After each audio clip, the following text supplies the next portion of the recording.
Welcome back. So today I'm talking about how you can grow your HVAC business. Now, I may not look like the typical person to give you advice about this, but I represent a lot of your typical customers. And I will tell you there are two different ways that you're typically getting your new business already, and that is through referrals or searches on search engines, typically. And I am going to help you with both of those new streams of business to improve both of those. So stick around. At the end of this video, you're going to have lots of new ideas.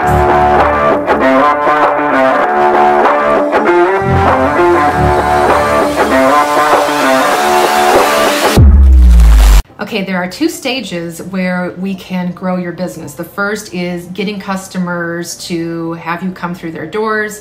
And then the second is how do you build referrals from those existing customers? So let's dive right into the first one. So how do you get those new customers? How are you marketing yourself? Number one question, right? My goal is to help you stand out in a really crowded marketplace amongst all your competitors.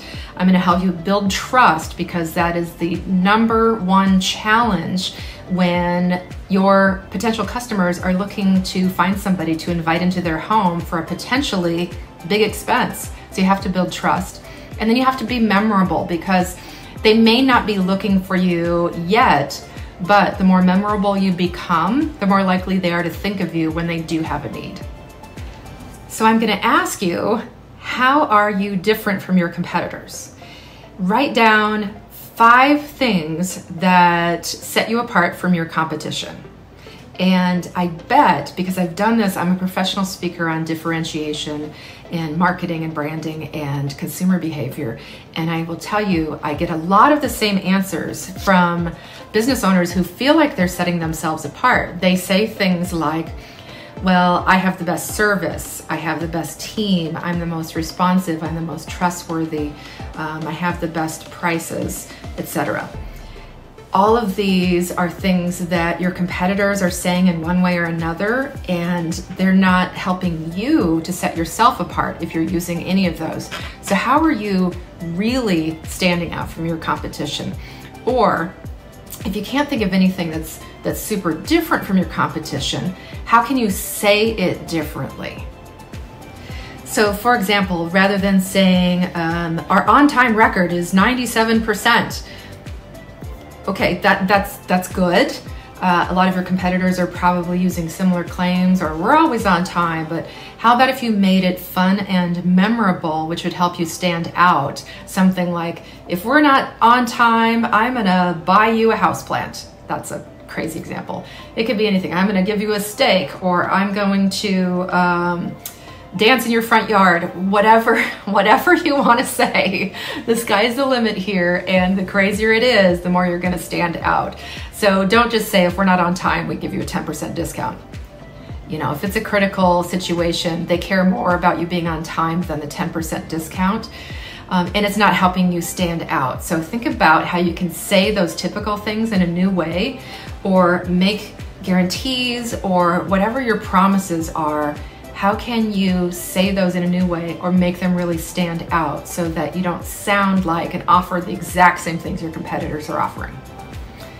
Okay, and the next one, so you own an HVAC business. Maybe you love social media, maybe you hate it, maybe you use it all the time personally, maybe you use it for business.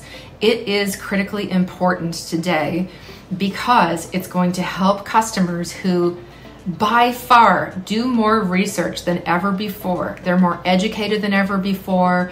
They are aware of your competitors, probably what they charge. They come to the table far more educated.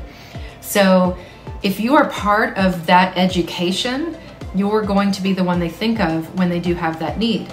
So pick a platform to start. If you're already on multiple platforms, great. I'm going to help you do that differently. But if you're not, get on one of them and commit to doing something on that platform consistently. And it does not and should not always be about your business. It should be a mix of humanizing content about your business, about you, about your team, about your customers, about your family, about your pets, about what you did this weekend. Something that just came to mind because you just you just serviced a furnace that had this happen, and you want to just, while you're thinking of it, you want to just record a quick video and share that with the world. So pick one, commit to it, have a variety, and not just about what you talk about, but have a variety where some of it is photos, some of it is video, some's text, some are recommendations for other businesses, so it's not always about you. And some of them are just purely engagement posts, like what's the worst thing you've ever heard as far as you know, an HVAC crisis or something, or something like that, where you're just trying to start a conversation, and it doesn't even have to be about business. Hey guys, I've had a really busy week serving my customers. This weekend I'm going to go camping. What do you recommend? Where should I go? Stuff like that. So you still mentioned your business, but it really became about personal. And then when you're back from camping, you can post a follow-up. Hey, thanks to this person who recommended I go here. Here are some pictures from my trip. Now back to business, back to work. See how there's a way to do that and not always be like, we have the best company in the business. We have great statistics and service, and we've won awards, and you know, blah. Nobody really cares about that when they are thinking about building a relationship with a new service provider. And if you do this right, you become their service provider for life, and they're going to refer you because it's more than just you came and you did a good job and you charged me fairly. Anybody can do that. What we want is you are the human being that they know a little bit about, and they like you before you even walk in the door because they feel like they have a connection with you. They trust you, meaning they're less likely to price shop, and they're more likely to refer you. These are both things we want. That brings me to my next point. So if you're trying to grow your HVAC business, it is important today to understand how consumer behavior has shifted. Whether you're working with businesses or homeowners doesn't matter, because at the end of the day, we are all human beings. Whether we're at work or home, we're still the same human beings who make the same types of decisions based on the same emotional triggers or logic. And so to appeal to any potential customer, we have to talk like a real human being in everything we do. And especially since the pandemic, we have all shifted so much, and we have this BS filter that is so fine-tuned today that it is so easy to tune you out so quickly if they're scrolling by and they just see an ad that has a bunch of marketing speak. It would be far preferable for you to come on video just saying, hey, I just wanted to let you know about the system we just installed. It was this elderly couple, and they were without heat for 5 days, and it was terrible. And thank God they called me when they did. You know, something like that, where you're evoking emotion and people think about their parents or their own family or themselves, or wow, that could happen to me. Talk like a normal person and tell stories about the things you do every day, or what was interesting about the job you just did, or wow, I just met a football player for my favorite team and that was so cool. I can't tell you who it was because, you know, that's private, you know, whatever. But you're just telling stories rather than saying, hire us, hire us, hire us, because that's what your competition's doing. And next I want to talk about, as you're trying to grow your HVAC business, is to think about what your customer really wants. Seems pretty simple, right? Okay, they want me to come in and fix their air conditioning. No, that is the means to what they want. What is it that they really want? Ask yourself that. Okay, they don't want to be hot and miserable. Okay, that is true. What else do they want? And keep asking yourself that until you get to the heart of the matter. And I'll just skip to the good part here. The heart of the matter is they want comfort that they don't have to think about or worry about or deal with, because they have so many better things to do. So they want it to be dependable. They want to think about it as little as possible, and they want to be comfortable in their own home or their own business, period. So it's peace of mind. What you are selling is peace of mind. So use that in your marketing and say it in a way that's not salesy. Hey, we provide you peace of mind so you don't have to, blah. Just talk like you're talking to me. Picture me when you're doing your next post on social media or your next video or even your next Facebook ad or Google ad if you do those types of things. Look at what your competition's doing and do the opposite. Stand out by being the one that says, it sucks to be overheated. We can help you sweat less, and that's even maybe a little bit too salesy marketing speak. So figure out a way to say it like you would say to your sister. Picture me as your sister. Just talk to me. As you've heard me talk about before, it is critical, especially with a service where you come into someone's home, to build that trust. And the way to do that is to be consistent in what you're posting and post a variety of content, whatever you're doing, whether you have a newsletter, especially if you have a newsletter, don't just post pitches and, save 10% this fall, blah.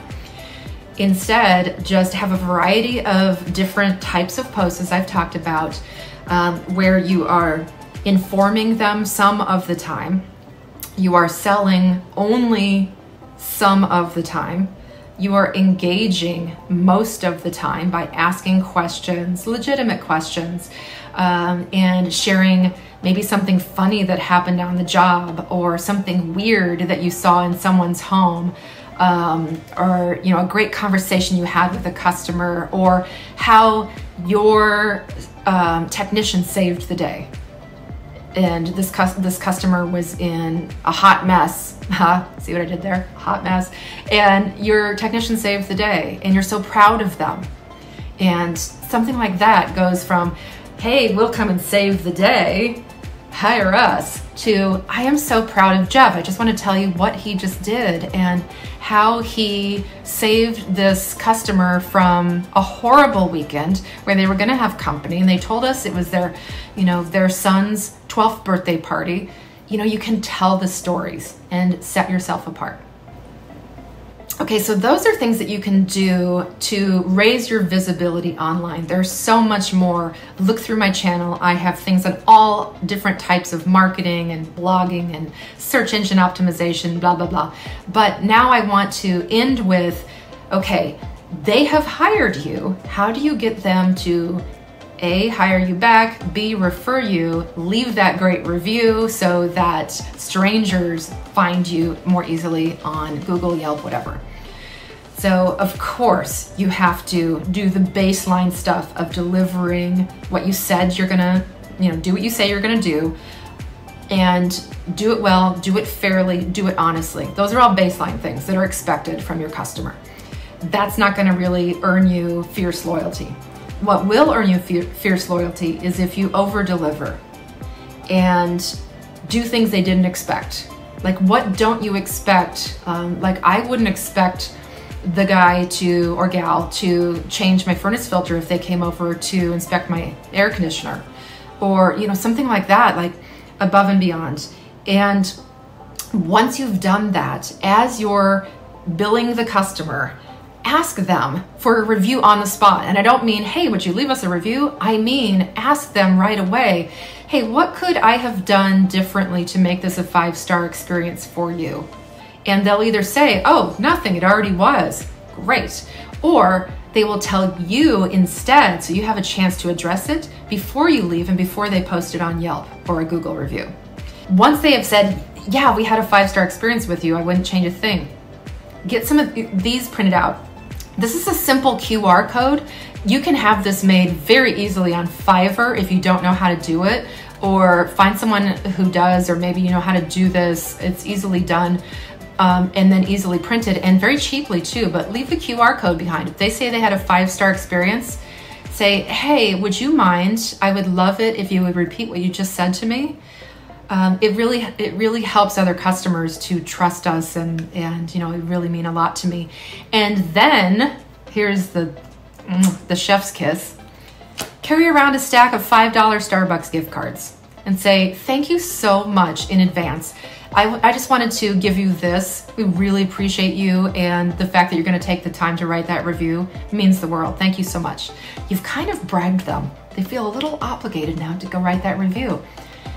And I will tell you, every one of those is worth way more than $5. This is an expense you can afford and absolutely should do. It will totally set you apart, and your Google reviews will skyrocket, your Yelp reviews will skyrocket, and they will almost certainly be only the good ones, only the good experiences, because you've resolved any issues before you leave.